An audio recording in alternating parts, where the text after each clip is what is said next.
Hi friends, welcome to our channel. இன்றைக்கி நம்ம முருங்கைக்காய் கிரேவி தான் பார்க்க போகிறோம். அதுக்கு தேவையானது தேங்காய், புளி, பூண்டு, மிளகு, சீரகம், சோம்பு, கசகசா, பட்டை, கிராம்பு. இது பேஸ்ட்டாக அரைச்சி வச்சுக்கணும்.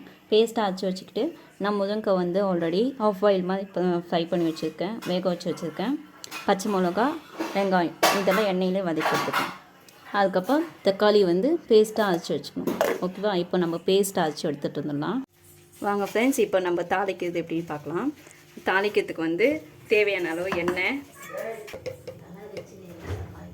கடுகு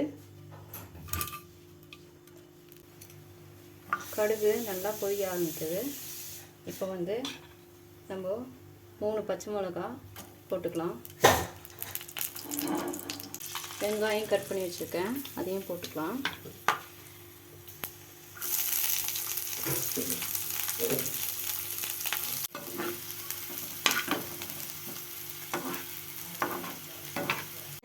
இப்போ வெங்காயம் நல்லா வதங்கிடுச்சு. வெங்காயம் வதங்கினதுக்கப்புறம் நம்ம ஆல்ரெடி அரைச்சி வச்சுருக்க தக்காளி பேஸ்ட்டு இதை எடுத்து போட்டுக்கலாம்.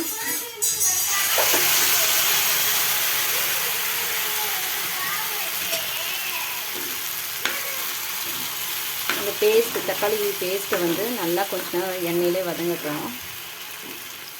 வதங்கினதுக்கப்புறம் மசாலா போட்டுக்கலாம் நம்ம. இப்போ பாருங்கள் ஃப்ரெண்ட்ஸ், கொஞ்ச நேரம் தக்காளி நல்லா வதங்கிடுச்சு. ஓரளவுக்கு தான் வதங்கியிருக்கு. இப்போ மசாலா போட்டுக்கலாம் நம்ம. மசாலாவுக்கு மல்லிப்பொடி தேவையான அளவுக்கு, நம்மளுக்கு எவ்வளோ காரம் வேணுமோ அவ்வளோ காரம் போட்டுக்கலாம் நம்ம.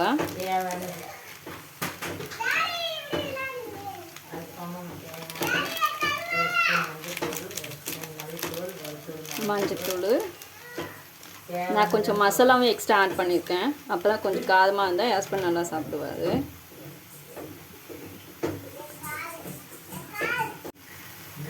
மஞ்சத்தூள் ஆட் பண்ணியிருக்கு. அதுக்கப்புறம் நம்ம வீட்டில் அரைச்ச மிளகாத்தூள் இருந்தாலும் போட்டுக்கலாம். நம்ம காரம் எவ்வளோ அதிகமாக சாப்பிடுவோமா கம்மியாக சாப்பிடுவோமா அதுக்கேற்ற மாதிரி நம்ம போட்டுக்கலாம். இப்போ நல்லா மிக்ஸ் பண்ணி கலக்கி விட்டுக்கோங்க.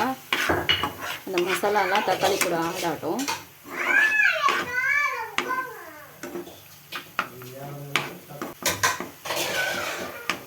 இப்போது மசாலாலாம் ஆட் பண்ணி வச்சதில் ஓரளவுக்கு நல்லா வதங்கிடுச்சு.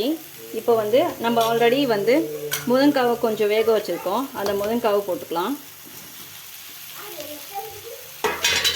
அந்த முருங்கைக்காவும் மசாலாவும் நல்லா கலக்கி விட்டுடலாம்.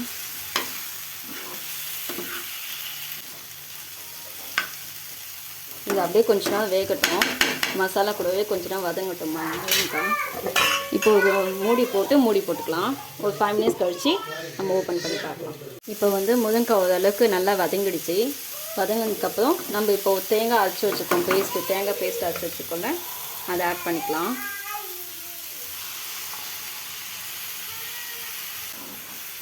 இது நம்ம நல்லா வதக்கிட்டு சாப்பாடு கூட எது வேணாலும் பிசைஞ்சு சாப்பிட்லாம். முருங்கைக்காய் ரொம்ப நல்லதும் கூட. இது கொஞ்ச நேரம் அப்படியே வதங்கட்டும். மசாலாலாம் தண்ணி ஊற்றியிருக்கேன்.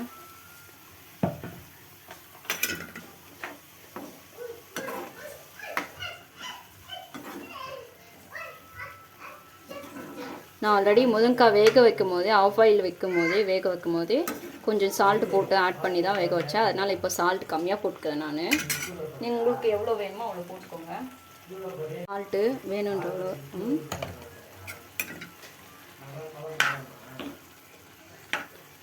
இப்போ நல்லா இந்த மசாலா முருங்கைக்காய் நல்லா வேகட்டும். ஒரு 5 மினிட்ஸ் கழித்து நம்ம ஓப்பன் பண்ணி பார்ப்போம். இப்போ ஒரு மூடி போட்டு மூடிக்கலாம். பார்க்கும்போதே கொஞ்சம் கிரேவியாக நல்லா திக்காக தான் இருக்குது. முருங்கைக்காய் மசாலா முருங்கைக்காய் எல்லாம் வதங்கட்டும். அதுக்கப்புறம் நம்ம ஓப்பன் பண்ணி பார்க்கலாம். இப்போ க்ளோஸ் பண்ணி வச்சுக்கலாம். சால்ட்டு வேணுன்ற